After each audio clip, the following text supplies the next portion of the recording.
Halftime, take two. We're back. We're back with Seton Tucker, who is going to be here in a minute. So,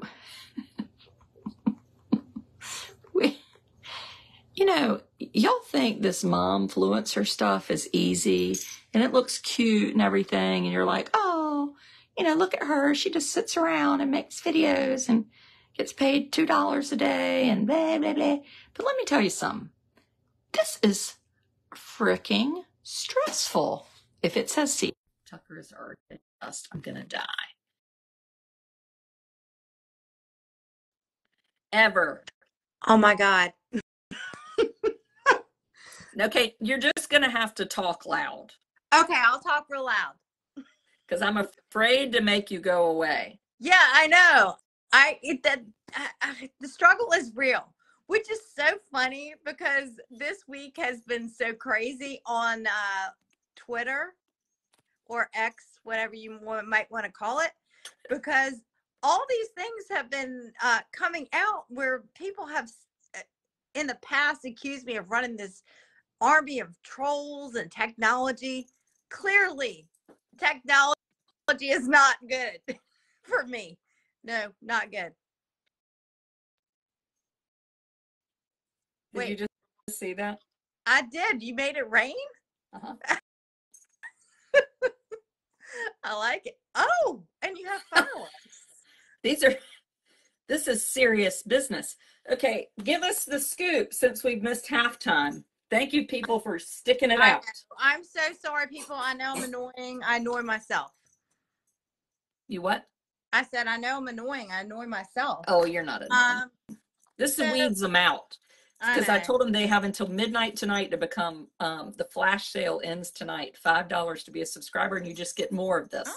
Technology difficulties. Yeah, I know. They're lining up, right? So I don't know. Where do you want to start? Becky Hill, she's the news. She's admitted to plagiarizing part of her book. Yes. Just this past week, it was came out that her son, who was a technology director, I don't know his exact title, at the courthouse, was helping her with maybe some wiretapping stuff, but together they had 6 cell phones. And so Becky Hill, let me just go back. Becky Hill was the clerk. Becky Hill was in charge of the trial. Becky Hill went with them when they went to the dog kennels. Becky Hill published a book right after the trial. And now Seton is saying Becky Hill's son was doing technology in the courthouse. And between the two of them, they had 6 cell phones? Yeah, well, so, and Hill's son has since been charged with wiretapping and some kind of eavesdropping charges. And at first we weren't quite sure if they were related to this. Becky Hill, the clerk of court, has been accused of she's been accused of jury tampering. So it wasn't really clear if his charges were related to her investigation with this jury tampering stuff. But now it does appear as if there was some sort of link, and possibly he was helping his mom kind of get some information in regards to that. At least that's what's been alleged. So anyway, he's a technology guy. Once all of this kind of came to light, she ditched her cell phone and got a new private line, probably on good advice from an attorney. You shouldn't probably be talking on a government line if you've got some legal charges. Mm-hmm. So she got another phone, but her original phone, which was an Android, she doesn't know where that, it's not clear where that is. And she traded it in for an iPhone. I don't know, but she had like 3 phones, and then SLED wanted her to turn over her phone, and that phone is not the phone that she gave them. So it's just, there's a lot of switcheroo. It's very confusing. I don't totally understand it myself. And I think Fitz News reported that one of the phones that her son was in possession of, which was a county phone, was thrown in a dumpster. So there's a lot of switcheroos with the phones. I didn't know Doesn't any of look, that. And does let's not just look be good. honest. So I now have two phones. I have the phone I'm talking on and this phone. And my family acts like I have just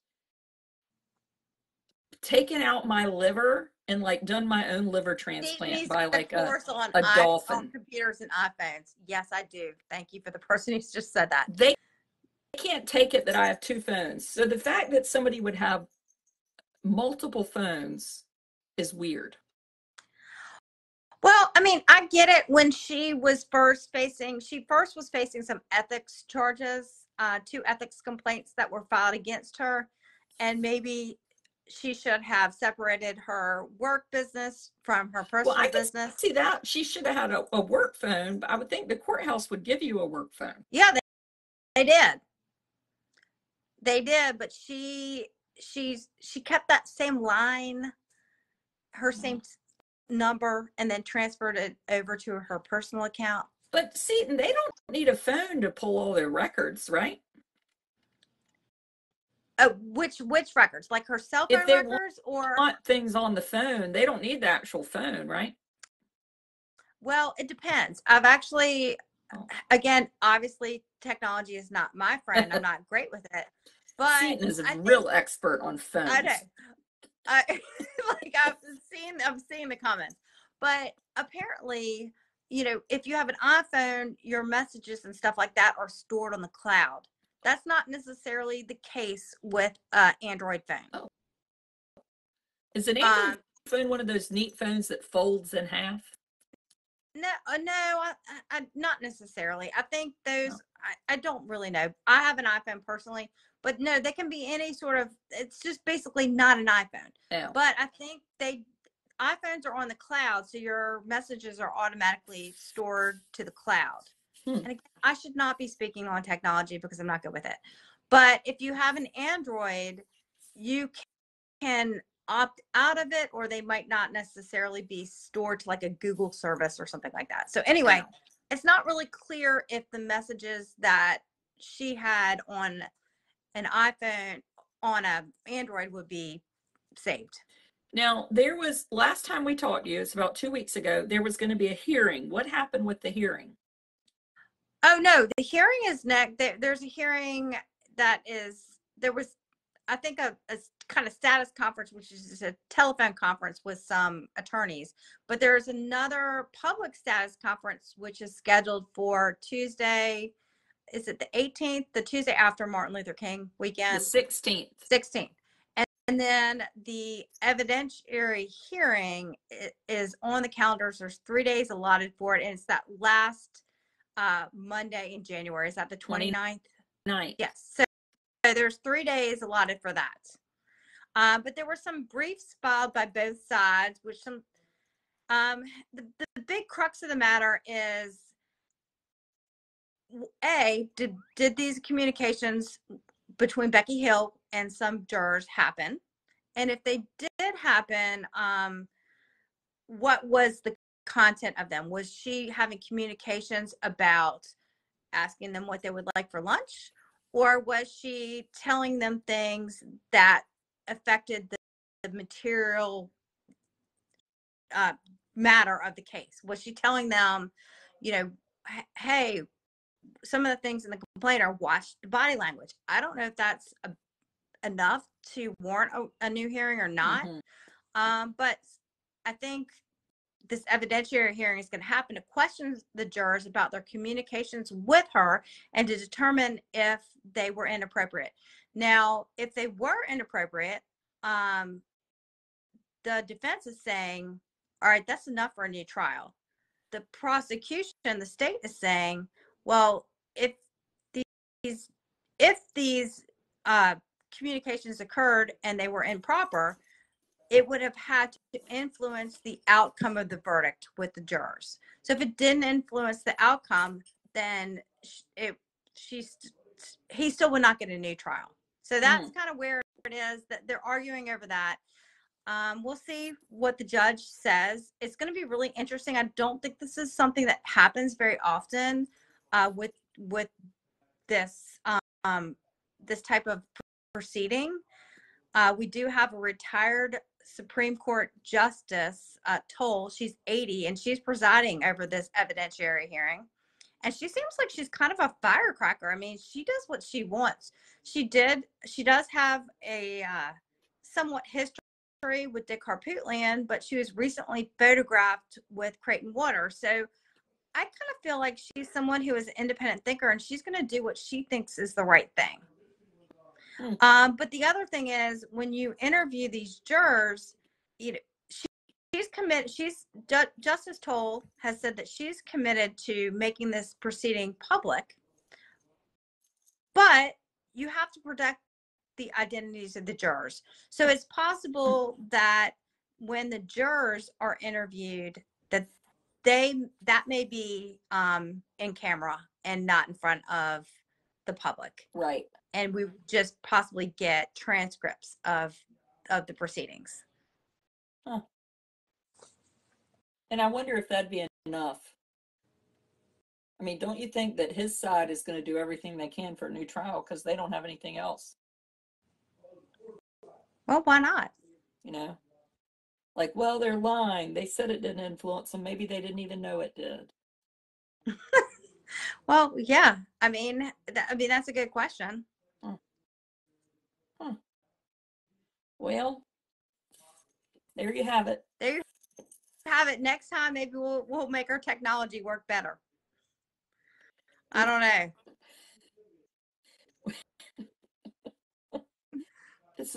We struggle. We struggle with the technology. I mean, you're better than I am. Shoot. I mean, I'm the blind leading the blind. Can you talk about the Buster interview? What Buster interview? Yeah, what Buster interview? I'm not familiar with that. The most recent one he did where he said that he wasn't involved in the Stephen Smith thing. Back from September, I mean, yeah, he says he wasn't involved. I mean, that's I can say he says he wasn't involved.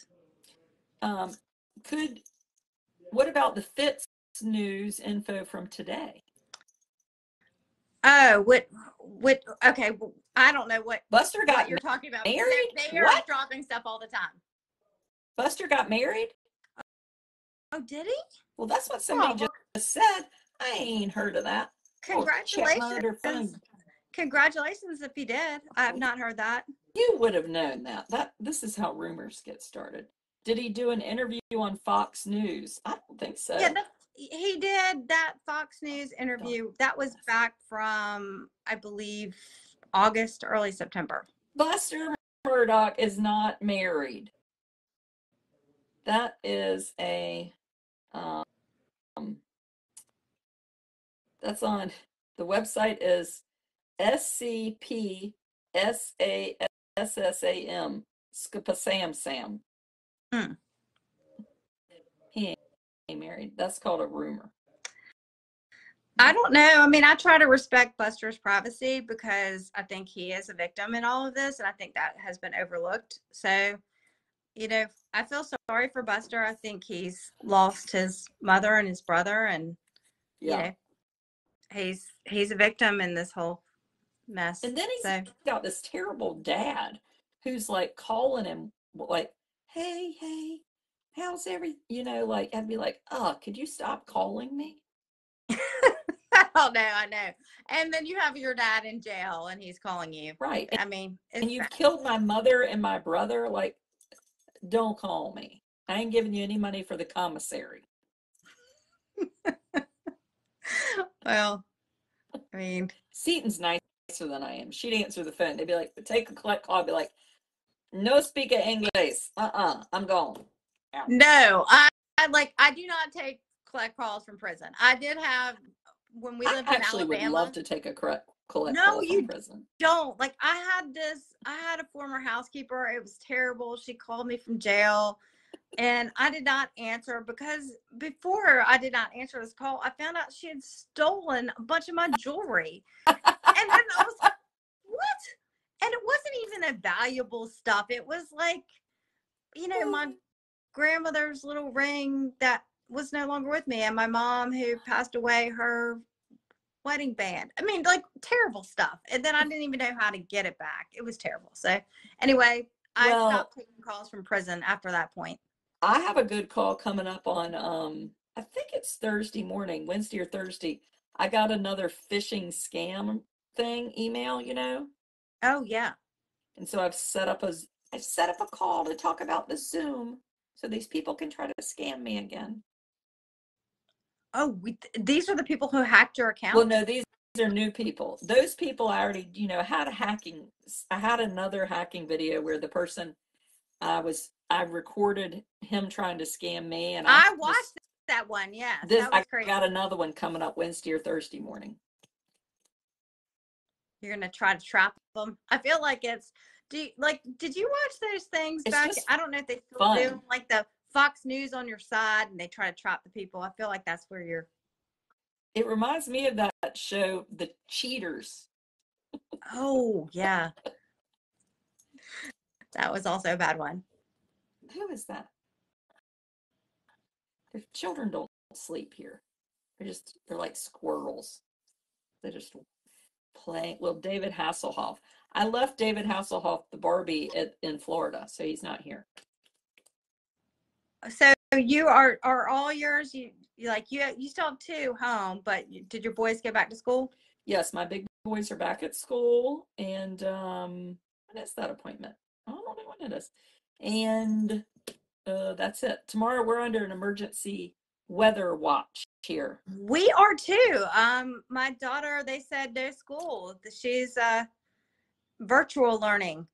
This virtual COVID ruined snow days and virtual learning. They had no longer ever have a day off. It makes me want to pummel people. I know, it's sad. Don't ruin snow and make people do school. I know, it's bad. I mean, I was looking forward to sleeping in tomorrow and not, Well, she's kind of grown. I don't think I'd get up with her anyway. Oh yeah, no. Well, I am an enabler. I am I am the alarm clock for my children until they go to college, and then they have to get up for themselves, and then they maybe don't make it to class. So that first semester is tough. See, my people know not to count on me. Somebody today, Blair was yelling because Big Thomas didn't have an alarm, and then he's late, and she's annoyed with him because he doesn't set his alarm. Blair has gotten herself up and dressed and made her lunch and her own breakfast since she was 2.5. See, I stopped with the laundry. I think it's because I'm lazy. So they just worried, like if they, I mean, I remember when they make their lunch because I think, well, if I don't go downstairs, they get nervous, then they make their lunch. Well, you just have to hide. I know. Yeah. But you've admitted you're an enabler. That's the first step. That is the first step. I got some sort of email about somebody's watching. I'm like, oh no, don't watch this video of me, especially when I was not able to log in for the first 30 minutes. Yes, 60 Minutes wants to hire Seton, so they're watching tonight to see how she does with technology. Yes, I'm really great with it. We're going to have a new show called 20 Minutes. How come sometimes it just happens and I get on here really quickly, and then other times it just... Because of the book, the F book. Mm-hmm. What is the F book? The F book. You know where we are right now on the F book. Okay.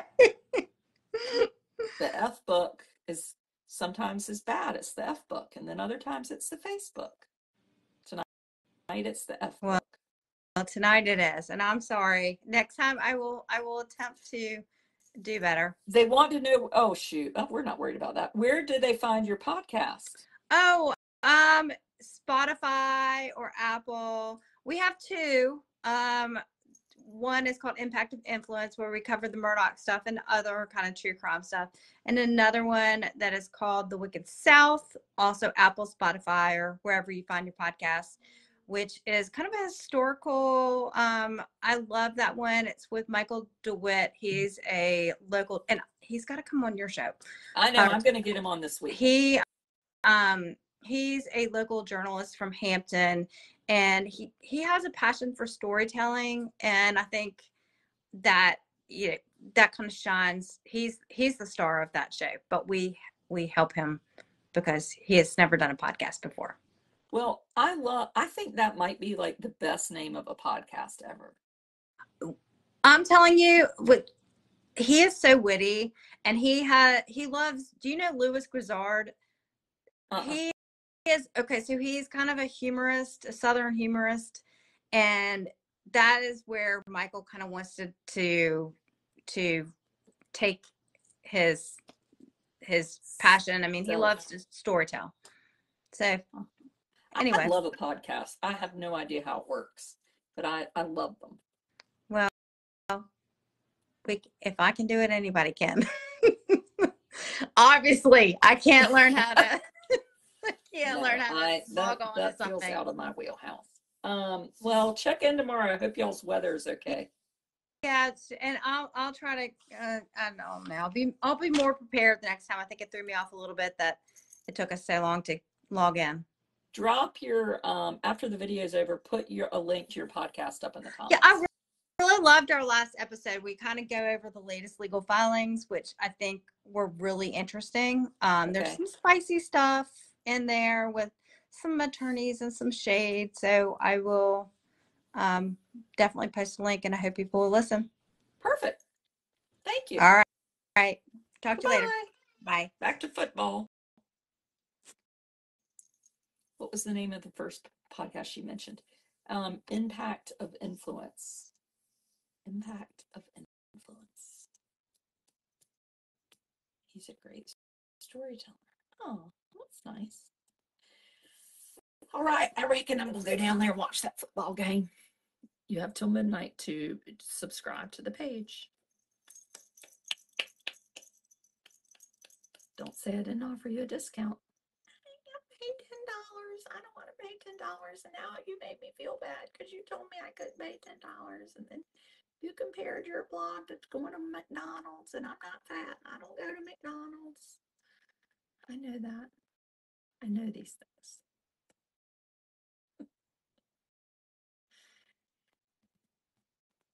Small town Southern courthouse. Well, that's right.